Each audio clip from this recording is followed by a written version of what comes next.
And then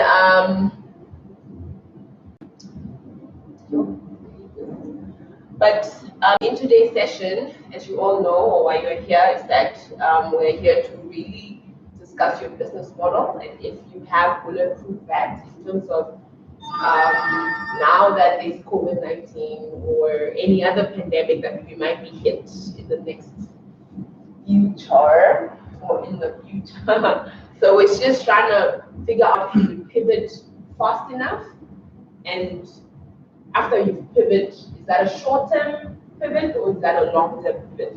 But we're going to highlight just on a few of some of the steps or like tricks that you may want to consider when kind of realigning your business model.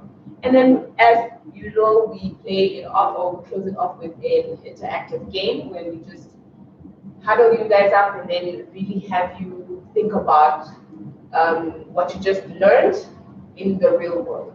Yeah? So without further ado, here's where the introductions come in, where we give everyone an opportunity to share who they are. So it's your name, where you're from, that is your business name or your business idea, and what it is that you do, what it is that your business does. Yeah? So 15 seconds. And once your 15 seconds are over, we are going to clap all together. And, right? So I will start off by introducing myself just to demonstrate what that looks like in real life. And Mike, are you going to time me? No? You can. Like me too, I can. You can? Yes. Right, 15 seconds. 15 seconds, let's go. So, my name is Disney, and I am from Dololo, and we connect young talent in game-changing spaces. That was best than 15 seconds. Yes! And so I'm going to go over to the side and close it off. I'm Rene. I'm a strategy consultant from Switzerland and many other places. And I've actually still haven't figured out what I'm doing. Yeah. My name is Edward. I'm a graphic designer and brand strategist from near Pleasant Place. 2 years in the business. And my name is Patrick Mutuba. I'm from Original Light. We promote upcoming artists. Good. And my name is Esther Beatrice. I'm a creative entrepreneur and a creative content strategist. And my name is Treasure. I'm from WM in Business Strategy, and we solve business problems. So my name is Etani Kwam. I'm an intern here at Dololo Dubai. Great, welcome everybody. Give us a round of applause. I like to always ask, like, as an icebreaker, right? If you had to give or describe your week in an emoji, as an emoji, what would that look like? Anybody who wants to take a try? If you had to describe your week and you had to use one emoji, what is that? You got? I'm not sure. It's just the guy with the dollar signs in his eyes. Constant chase. Nice. Anyone else would like to share? Mine would be that. Oh, go catch him, go catch him, go catch him. That's the one, yeah. Which are all the ones you're thinking one. Okay. Anyone else like to share? Patrick? I would actually say more or less like the dancing emoji. The dancing emoji? Yeah, but to me it was a successful week. Okay, Nice. well done, guys. Well done. Yeah. So I think mine would be heart face.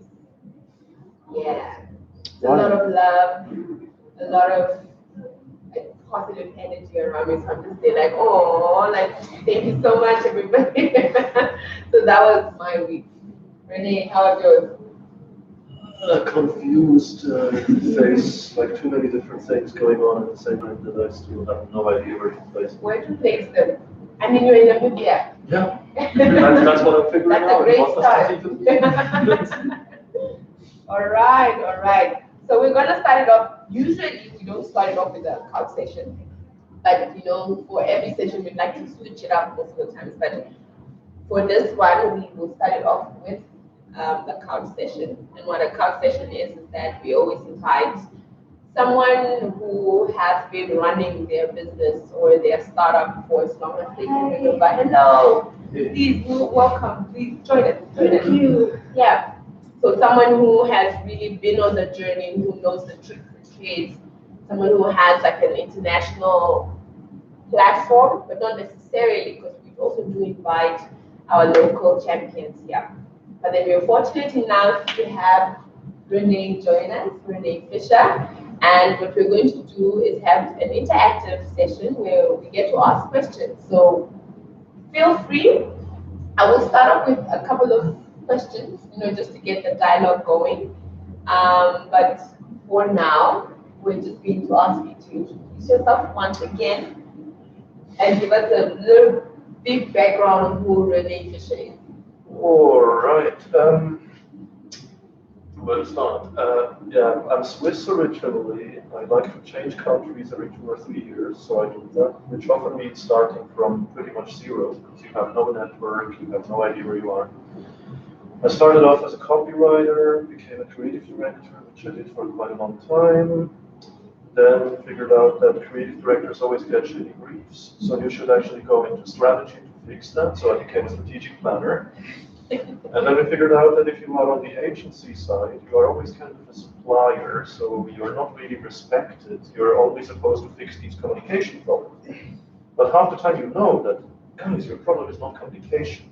Your product market fit is off. You are irrelevant. Your value prop is shit. Whatever. Excuse my case. Is it allowed to swear? We're allowed to. We're allowed to. Please. I do tend to use too much foul language. But remember, this is a safe space, yes? Yeah. Cool. Promise not to offend anyone. Just use foul language. Then basically we figured out, okay, if you transform out of the service provider industry, like agency style, and you convert into consultancy, you end up actually saying the exact same thing, but people pay you a lot more money to say it, and they actually believe you. So we have kind of upped the value, and we now have a system with which we actually do that. Like we help agencies get out of the trap. We bought a design agency literally for free by turning them into a design consultancy, tripling their profits and turnovers by using the same mechanisms. So, and yeah, I mean, probably the fringe question, I ended up here because I didn't really feel like spending winter in Europe, because that really sucks. I wanted to go to Asia, where I often spend my winters, but they don't let any Europeans in because obvious reasons. And luckily, I have some old friends in Mondanwa, and they are medical doctors, so they're a bit under. This was a tough year, and they suddenly called me like 6-7 weeks ago and were like, "Hey man, why don't you come down here? I mean, the entry rules are quite simple. We really need a holiday. We can go road tripping." And I was like, "Why not?" So I've been here for a month. I haven't met my friends yet because they're still working. Instead, I made so many other friends that I'm constantly busy somehow because it's so easy to meet people here. It's just crazy.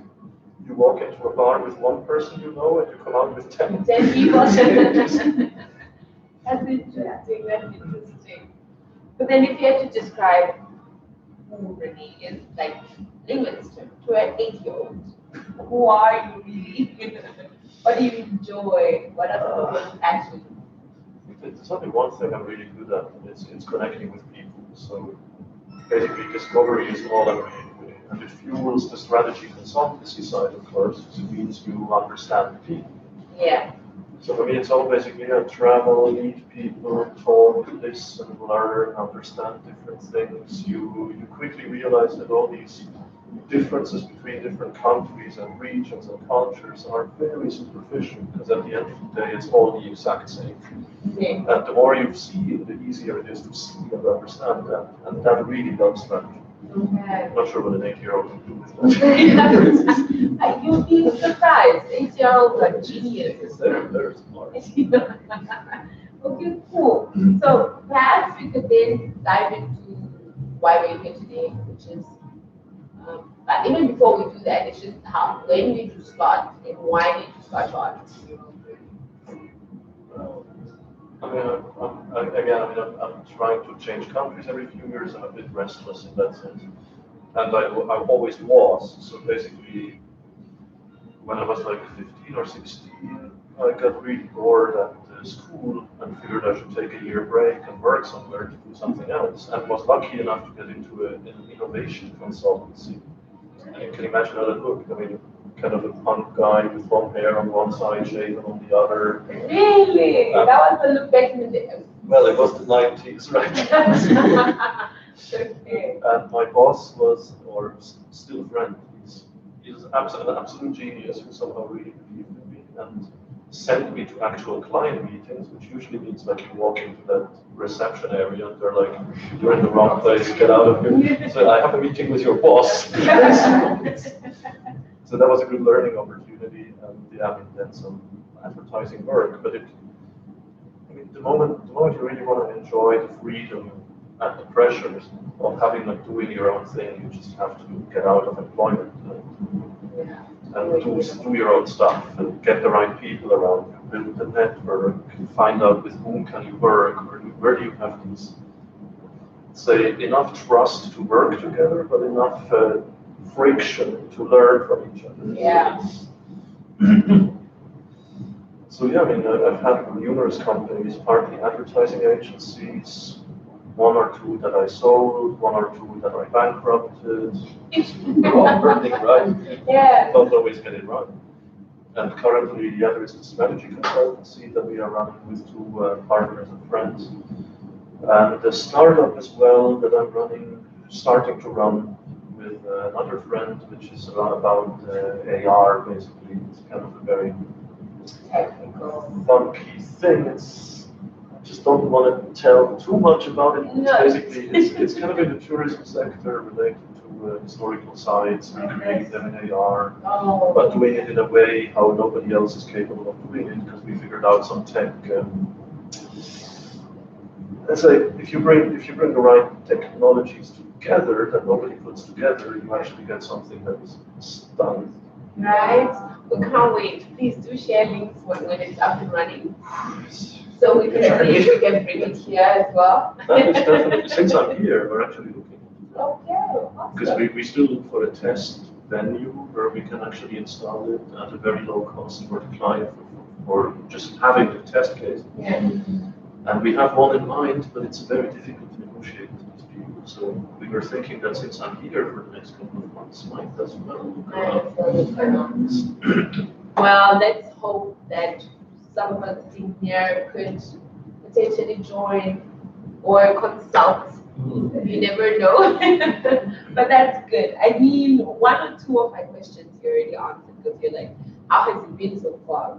But then again, it only sounds better coming from you. Like, how has your entrepreneurial journey been thus far? I guess like everybody's together like this. I There are these days you wake up and you go like, this is the most amazing life I'm leading. And there are days where you go like, fuck, am I doing serious? And financially it goes the same way. Yeah. Like some months you just end up like, whoa, I can buy the world. And the next month it's like, oh, pot noodles for Cool. What is a business mantra you It's really about people. I do function by the principle: never make enemies when you can avoid it. Make partners, make friends. So we also as a company we have a principle that, for example, even when we hire interns, they usually walk out going like, wow, I met the whole management board. They really listen to what I say. Because it's about respect. Yeah. And I think that's true in absolutely everything. If if you're honest with people, if you're helpful, if you're constructive, if you, like your entire value list, if you share, if you help, you build networks that may not immediately pay off, but they will pay off in the long run. I literally have people who I know for 20 years, we've never had a business together, but we have helped each other for free so much over the years in both directions. Yeah. Just don't burn bridges if you don't really have to burn them. You guys can even pick up, because we also live by people and people. So pick up stickers, stick them wherever, so that it really reminds you of what some of the values is like. But moving on, in your own words, if you had to, let's say, describe, or since you've been in the media and you've observed, obviously, the entrepreneurial space or sphere or environment, a little bit. What are some of the things that you've picked up, like some of the companies or some of the ideas that you've immediately picked up within the Namibian atmosphere? Well, probably Like an ecosystem. it's a multi-hour conversation. I really don't know much yet. Okay. I've been here for a month, and I said it's way too easy to make friends. So you end up going out for drinks every night. There's not much time for business reflection. Yeah. It's been more of a holiday. What I noticed is, like in any, I would classify Namibia as an emerging market. And like in any emerging market, I think the first success stories in the startup world are always kind of copy-paste businesses.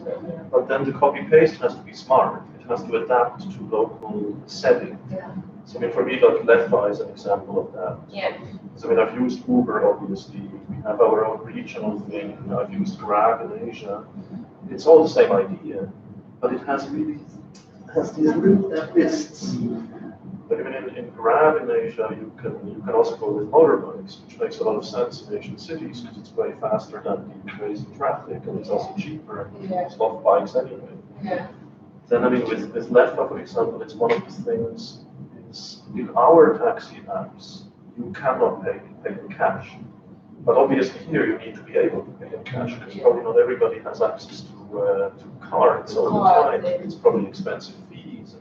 Yeah. So it's kind of, one part is always, I think, is take a global concept that you already know works, but adapt it for local circumstances. Yeah. We looked at one of the online shops today, and it's also something I noticed. I wanted to buy online grocery. I look for an online grocery, I find like 10 of them. And they're not even online grocery, they have everything. It's like if you want a smart TV with your bananas, maybe some shower cake. But I understand that seems to be, tell me if I'm wrong, that seems to be to an extent this is how shopping kind of works here. Because recently I went with a friend to buy clothes. And you walk into these clothing shops and they sell phones. And I'm like, what the fuck is going on? Or today we went to this garden center. I go to a garden center. There's a wine shop, there's a manicure place. This is, everything turns into like a communal, multi-option thing, which must have an effect on the online business because this shapes habits. Absolutely. Well, that's a great observation. Is it that resonate? Yeah? That's not fun. Spot on. Why you're buying bananas, the cooking base material. Exactly. I found that super cool. Well, that's cool. We're about to wrap this up, but then also just to bring back to why has this slide never been changed? Slacking over here. So this was supposed to be the slide. It was bringing back to why we're here today. What are some of the tips? Maybe just before we get into the actual your presentation, just how do you prove your business or your business model or your business idea already before it becomes something? How do you do things in terms of when the market drops, because of a pandemic, or just any hiccup, then how do you make sure that? I think the first thing is I believe that if you are really solving a problem people have, then you're already on a good spot, because honestly, many businesses don't. Yeah. I mean, that's maybe the difference between also startups that really usually focus very much on here's a problem, we fix it, versus corporates where you more have an attitude of here's a product that's exactly the same as everybody else's, so let's spend a shitload of marketing money and squeeze it in there. So I think that's already proof number one. I mean, if you really solve a problem, you solve a problem. It could still be that the problem changes. Yeah. But then at least you already have a connection. Okay. And I think the rest, it's so much about just not standing still. I mean, about like really trying to understand humans, trying to understand people, not just as statistics, but as human beings. Yeah. Like what makes us all tick? What do we need? What are the emotional needs we have? What are the physical needs we have? What are status needs we have? I mean, whatever categories there are. I think if a company has a habit, really systematically listens to people and tries to understand people, and different people, not just like me and my friends, then you're pretty much future-proof, because then you're also able to adjust, you're able to adapt, because you have an open channel and an open ear. I think that's the most important. Yeah. Cool. What is the closing it off? What is the one message you'd like to give an aspiring entrepreneur or an entrepreneur that has been in the game? Just to make sure that they build a bankable business. I mean, you mentioned that you started off a few that you sold off, some you bankrupted, some for someone who has not even been able to mention, I started this, did this and that, and did that. What is that one message you'd like to give this entrepreneur? It's people first. People first. I mean, you live in a network, you exist in a network, and as I think a few weeks ago there was this, I'm not sure if it was from McKinsey or Harvard Business Review or whatever. They had this beautiful analysis of how companies get through a crisis, and it turns out that's apparently mathematical facts. The first thing you can do is start cutting staff. You're better off cutting costs anywhere else. Yeah. Because the long-term losses you're going to make from losing talent, from losing people who have knowledge, who have experience already, you will not replace that later. Yeah. Hiring new people after the economy recovers is costly. It takes a year until the person performs even vaguely the same. And you might have people out there talking bad about you and whatever. I mean, it's whatever the priorities are, people are the number one. Okay.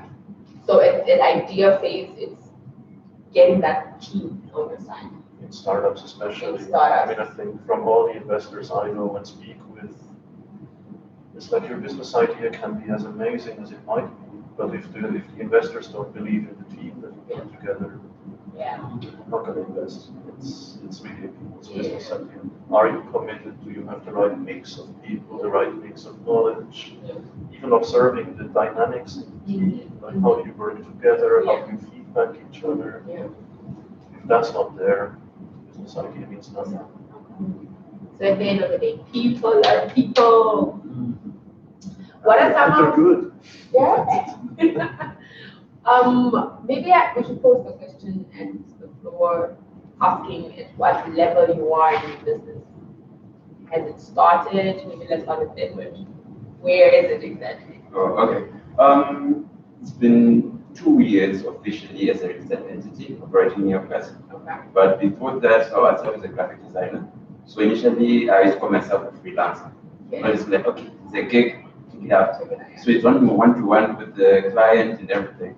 Then I got to a phase where I realized I can do more if I have someone else to help me.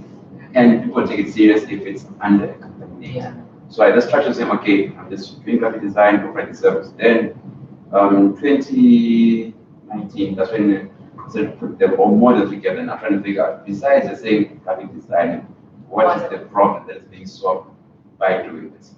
So right now we're at the stage now where officially what we do is we do rent management.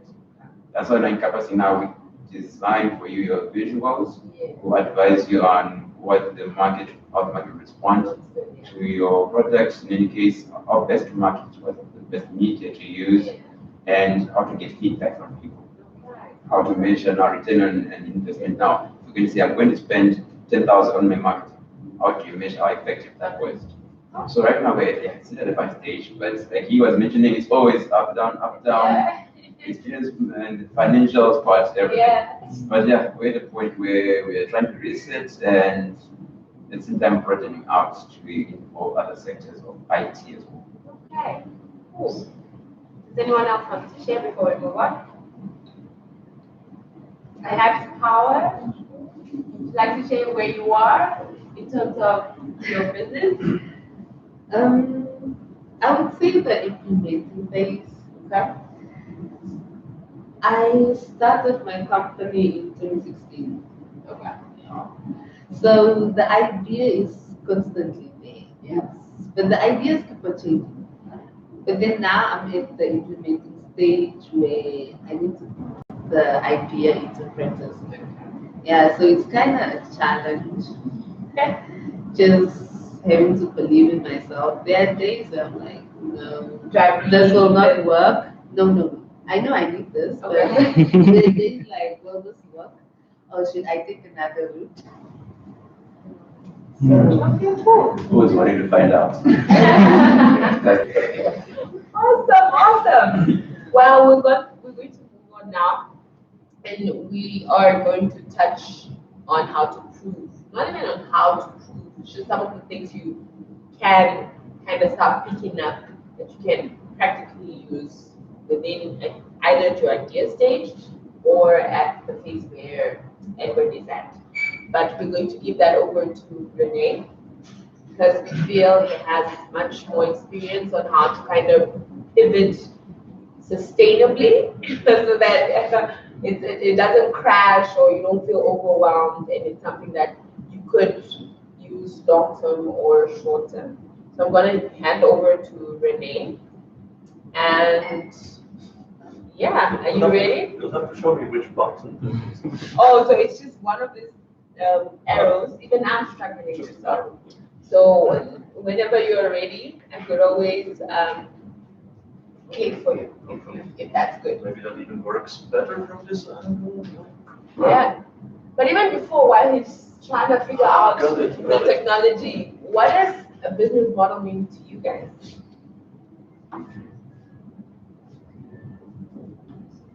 What does it mean? What is it exactly?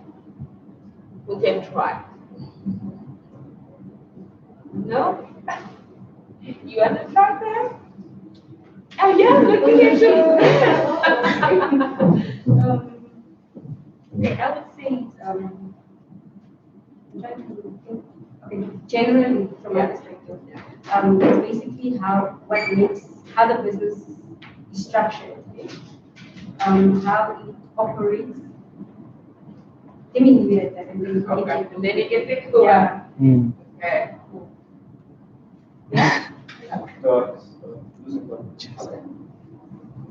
Cool. Is she anywhere close to what a business model is? You don't know. I don't even know what a business model is. It's just a fancy term. It's a fancy term for what the fuck are you doing? Exactly. I mean, yeah, we like to keep things a bit on the simple language. So. But yeah, of course, these terms make sense. So this is not going to take long. I think the discussion here has much more value than me babbling around some kind of stuff. But this is something we did in, I think, in March. Like when the whole the so-called new reality really hit for the first time. And what was the aim behind it was to stop some of our clients and some of the startups we work with and startups we don't work with, to stop them from doing panic reactions. Because at the end, it's like, yeah, you see obviously what's happening in many industries. And in many industries, you lose cash flow, you have to react, you have to somewhere react to the crisis. But then you still have to consider, like, what are the long-term implications of these reactions you do?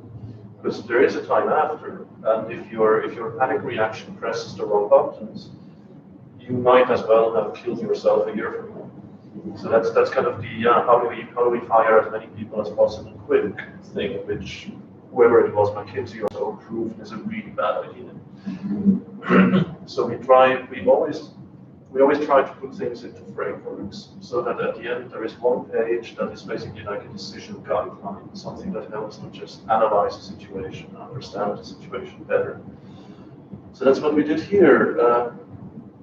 So I mean, there's two different reactions, and they are really different. One is just reacting to the situation, pure COVID reaction. And the other one is really reacting for what is this going to change in human behavior. That's not the same thing at all. And for us to take smart decisions, we have to bring them together. Because yes, we have to react, of course, but how? And it still has to be a reaction on the basis of something that's going to happen later. So basically, how do you create short-term reactions that still have long-term value? Like something that would open up new client segments or new market segments, not just like make the one that you have smaller.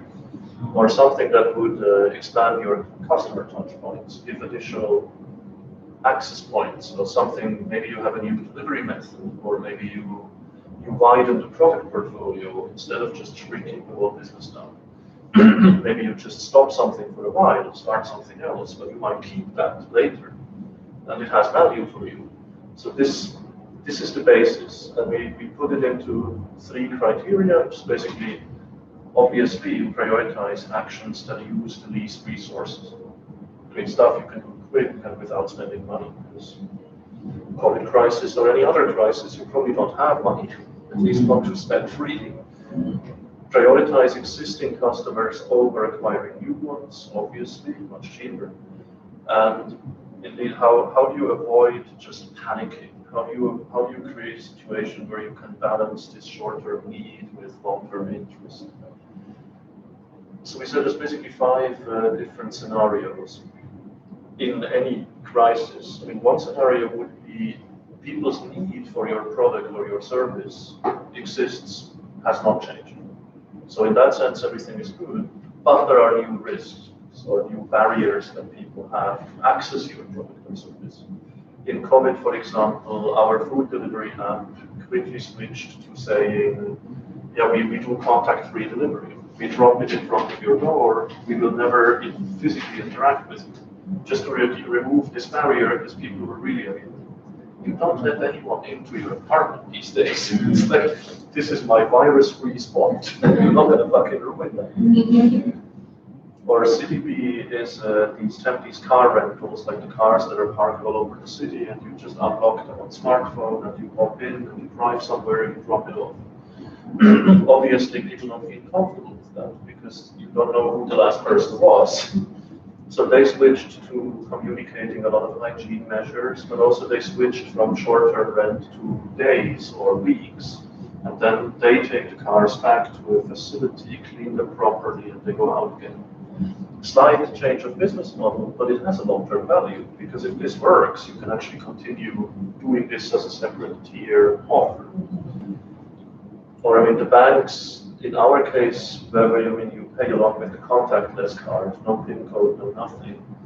And usually you have a limit of like 25 or 50 euros, which is not even enough to shop groceries.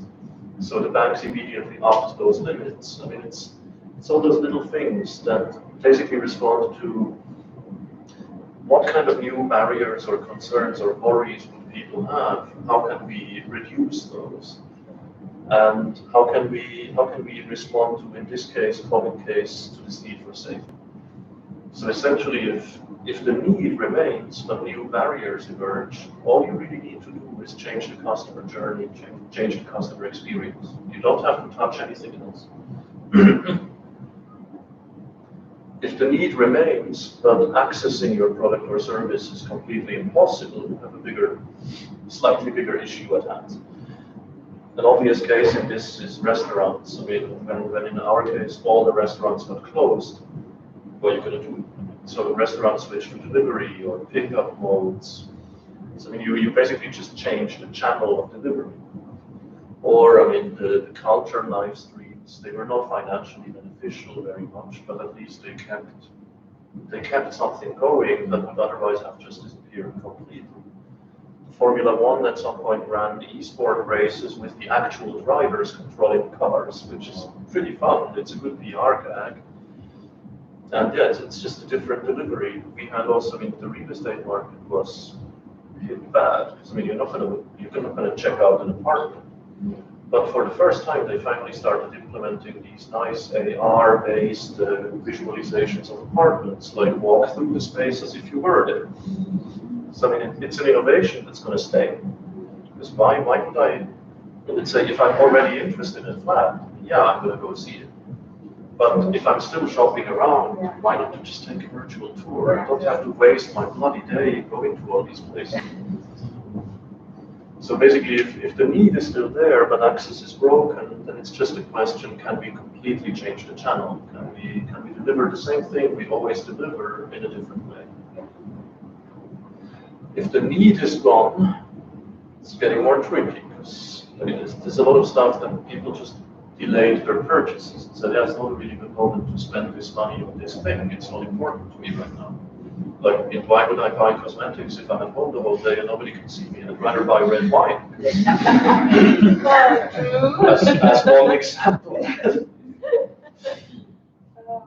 Why would I wear pants? I never have pants on during my school ritual. So I mean, it's different things, of course, but yeah, we have, for example, a fashion brand that started producing fabrics for cleaning. So they have fabrics, they know how to deal with fabrics, and people are really not shopping a lot of clothes. Or the bank switched to more online consultations, which is anyway smart, because also that, why the hell would I go to a bank? I mean, just to stand in a queue and then talk to a person, just, let's have a video call. They'll drag. It's better for the banks as well, because they anyway try to change to close branches and reduce physical visitor flow, because it's expensive to operate branches. So win-win. Or, I mean, yeah, Pornhub is a good example as well. I mean, the product hasn't changed, but the need state really changed. So, I mean, giving away free premium subscriptions so people don't get bored, because at least they can spend a few hours a day masturbating, I suppose. I mean, why not? You might even get new user groups that actually think, hey, this is a pretty cool website. So if the need is kind of gone, like your product is just temporarily really unimportant, the question is, can we respond to new problems people have with our product, with our facilities? Maybe the product changes slightly, but do we have the means to do something that solves a new problem? If the need is removed and even existing buyers just say no, then things are getting even harder. I mean, Airbnb was obviously not very popular for a while. And they had, in March, I remember talking with some people from Airbnb, they had a real concern that it's not even going to change for a long time because of the safety concern.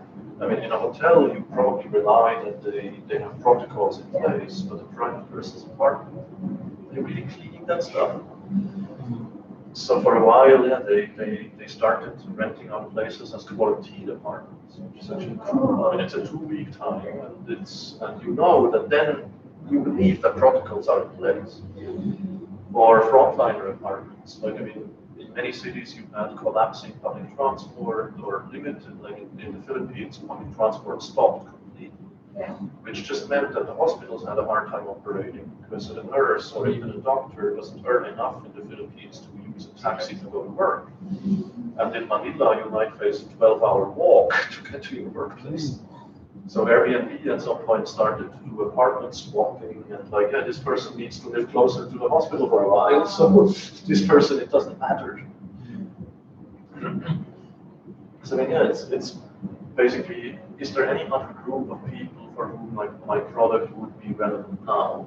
Can I just say, okay, since my existing customers are gone, is there someone else who I can cater to? Is there someone for whom I have value? Are there use cases that we haven't considered? Or of course, yeah, if the product became completely irrelevant or impossible to access and the need is gone, that's probably max pivot. Which then just leads to the question, do I have any resources I can use in another way? A restaurant might not be able to serve food, but they do have a physical location, probably in a prime space in the city. So why not to sell groceries there or sell something else people need in the same space? It's a massive pivot, but at least you will have some employees still having jobs and you will still be able to keep afloat. But I mean, in extreme cases, this was more a PR gag, of course, but when LVMH said, hey, we make perfumes, and with the same technology we can make hand sanitizer, why not? We had a vodka factory, actually, Eastern Europe, vodka, that just sold sanitizer. Makes sense. Basically the same liquid. Or Dyson went with bad one. Or Dyson started producing ventilators, which admittedly is also more of a PR gag, because it's not like people don't need vacuum cleaners when they spend all the time on them. Or taxis at some point started to just become a well-organized fleet for grocery delivery and other delivery. Because you have the tech, you know where the cars are, you know how to organize a fleet, you have the resources to do them. For anyone else, it's much harder to set it up. So it's kind of, is there anything else I can do with my space, with my employees, with my skills, with my products, with my raw materials, with my machines, with my network that would have value now? And is there anything that is foreseeable that there's going to be shortages that I can use? The examples are, of course, specifically COVID, but the same principle applies in any crisis situation. Basically, needs remain, new barriers come up, change the journey. Need remains, but access is gone, change the channel. Need is gone, purchase is postponed. Play around with the value proposition. You do something, you add a different value with the same product, maybe to other people, maybe the same people. If the need is removed and for existing buyers it's not possible to access, who else are possible buyers? You might even be able to keep some of them later when the crisis is over. So it's a win-win. Your old ones come back and the new ones you open new segments. Or if the need is gone and the product is irrelevant, how can we use the same resources to make another product? Because at least with a decision framework like this, you don't do random panic actions, but you can sit down for an hour and just try to, okay, what's really the situation? What has happened? What do I need to do? So that it's not, panic. Yeah. Do you have any questions?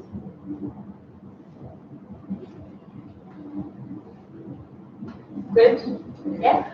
Okay, so considering that you say that you have two companies that you are in at the moment, with the whole phase of adjusting, what were the most critical moments that you went through in the adaptation for us 4 years specifically? What are the biggest? Okay, say what are the biggest decisions that you had to make that managed to keep you up? Oh, there's a number of them. I mean, on the product services side, we were well set up because we have an image of being super pragmatic, really spot on. We're not the consultants who give you 500 pages of PowerPoint that you'll never read.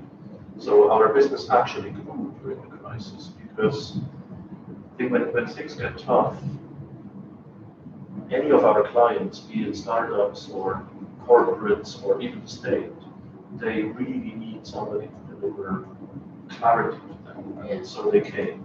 But we didn't know that at the beginning. So in the very beginning, we started offering remote workshop trainings because we have a pretty sophisticated system of connecting Zoom with Miro boards, with some other software, and run international workshops. We've always done that because we don't always go to meet our clients. They're all over the world. So we knew that now traditional companies will have to be able to do efficient meetings online. So we turned it into a service. We said, yeah, you pay us like 2,000 to 3,000 euros. We run you through a half-day session, set it all up, show you what to do. Tips and tricks, 1 page at the end, so you have it all simple. harder was, since we didn't know what's going to happen, we knew we have to save money somewhere. And I mean, it's a hard thing to do as the boss, to basically to decide either we have to fire people because we have to, but we really want to because we know it's a stupid idea. But then we still have to create a financial buffer to make sure that we stay afloat.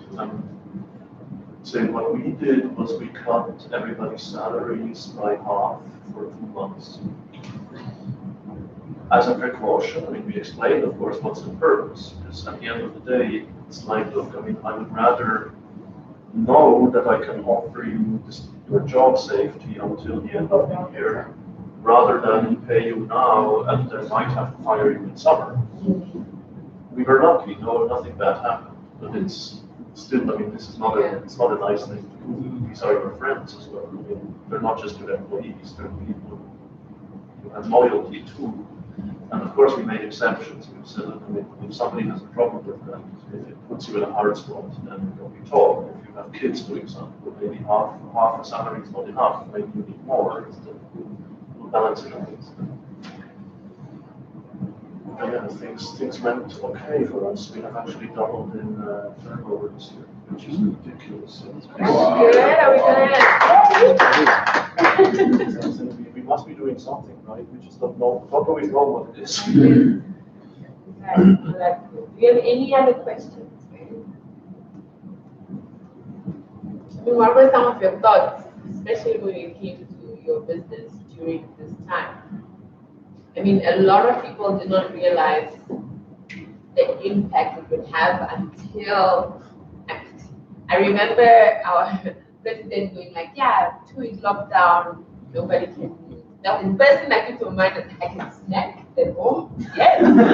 You know, I can watch TV. Yes, exactly. So I have all the time in the world. Then day 2, day 3, you start hearing, you know, the real stories that are coming out. I just lost my job, guys. I just got my first pay cut to a point where you would see someone literally saying from a 50% cut to a 75% cut to no income at all. So it slowly started picking up and it started becoming real for most of us. It took a while, but then we eventually realized the real impact it had for businesses that were starting. We were that, Dololo is that. We just freshly launched one of our products and services, which was the co-working space. Our target market was, tourists. You know, they would come, but then there's still a home for them to quickly just check on their emails, check on their work, even those that are on sabbatical, maybe they are slowly coming, you know, out of sabbatical, so they want to revamp what or look at, you know, steps to getting back to work. That cut. And already our own people aren't accustomed to working in a shared space. So a lot of the people that are coming, I want my own dedicated cubicle. And I'm like, yeah, but the idea is shared space. Co-working became non-existent. So we have this massive building that we are renting from FNCC, asking where the money is coming from. So bootstrapping is your house, your savings looking, can we please your car, how do we make this happen?